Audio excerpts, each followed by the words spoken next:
As you probably know, when you're praying with the Gospels and you don't really know anything about the rest of the Bible, sometimes you can kind of fake it in a sense of saying, well, basically the gist of the story is this or that. But sometimes it really makes a big difference whether or not you actually know something about the Old Testament.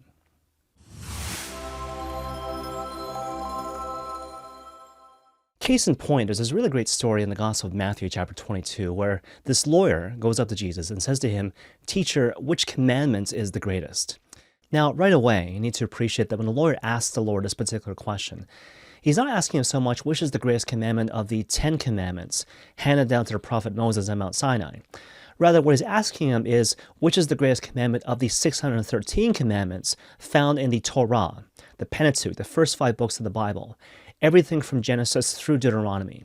And so given all that, what the Lord is basically expecting is that the Lord will say something like, well, of the 613 commandments, arguably the greatest is number 542, in which case the Lord might say, well, what about 533, and so on and so forth, right? Engaging in a sort of lively back and forth debates.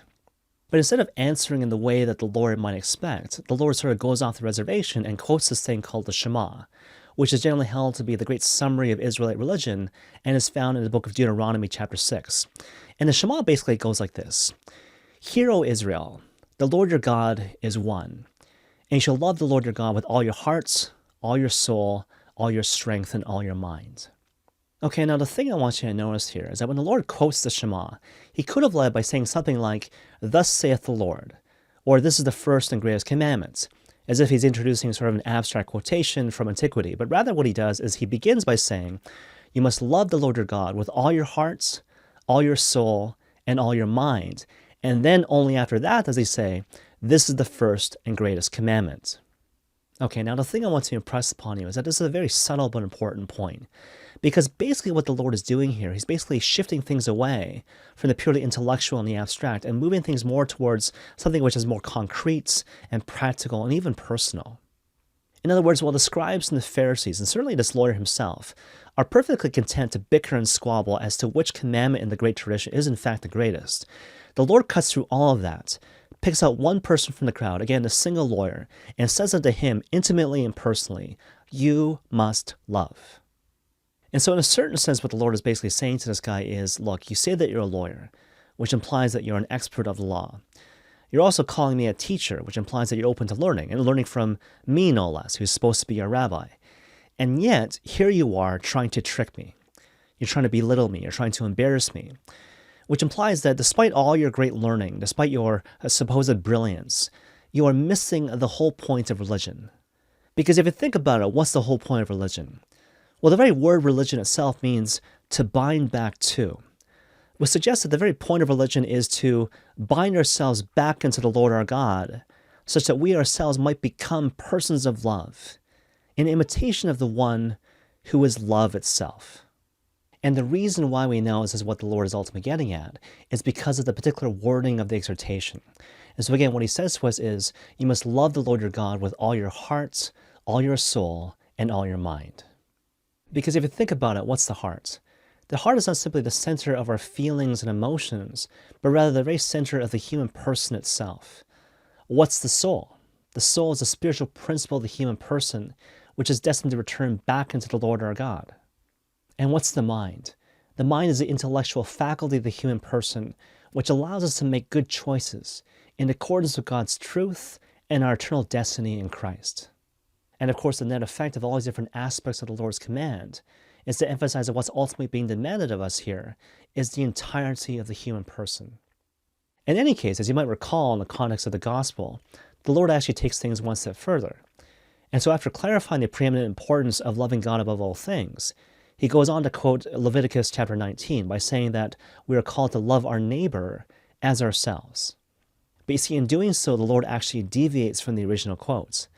And so just before that part I just cited from the book of Leviticus chapter 19, what we actually hear is, you must not take vengeance or bear a grudge against the sons of your own people.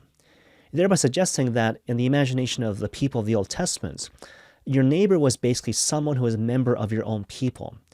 Whereas in contrast, in the context of this particular gospel, again, the gospel of Matthew chapter 22, when the Lord exhorts us again to love our neighbor as ourselves, he adds no such qualification. thereby suggesting that our neighbor is not a member of a particular class of persons, but rather is anyone who needs our help and anyone who in fact needs our assistance.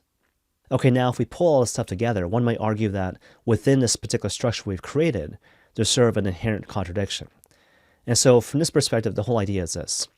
If I am truly called to love the Lord my God with all my heart, all my soul, and all my mind, how can I also love my neighbor? Because it would seem to be that I have nothing left to give to my neighbor because I've given all my love to the Lord my God, if that makes any sense. Well, I suppose my response to this particular objection is basically twofold. And so first of all, you just need to look at the particular wording of both of these different commandments. And so the commandment with regards to the Lord is, again, you must love the Lord your God with all your heart, all your soul, and all your mind. Whereas in contrast, the exhortation to love our neighbor is worded like this. You must love your neighbor not with all your heart, soul, and mind, but rather as yourself, which speaks to the fact that it is only to the Lord that we owe praise and worship and adoration. Whereas in contrast, what's our obligation with regards to our neighbor? Our obligation to our neighbor is to never deny our neighbor a particular good that we ourselves would want for ourselves, and to never wish any sort of evil to our neighbor that we ourselves would wish to avoid. But you see, the second part of the response is basically this. It is only when we bring ourselves into right relationship with God that we are able to love our neighbor as ourselves in a way that God actually calls us to love these people. Which is why, incidentally, that whenever we look at the Ten Commandments, in the Jewish tradition, the overwhelming emphasis is always on the first 3 commandments having to do with love of God, as opposed to the final 7 commandments having to do with love of neighbor.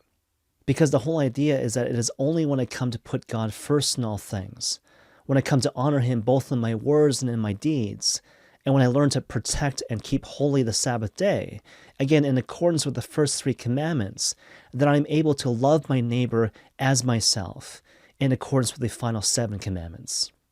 One final note, and I'll kind of end with this.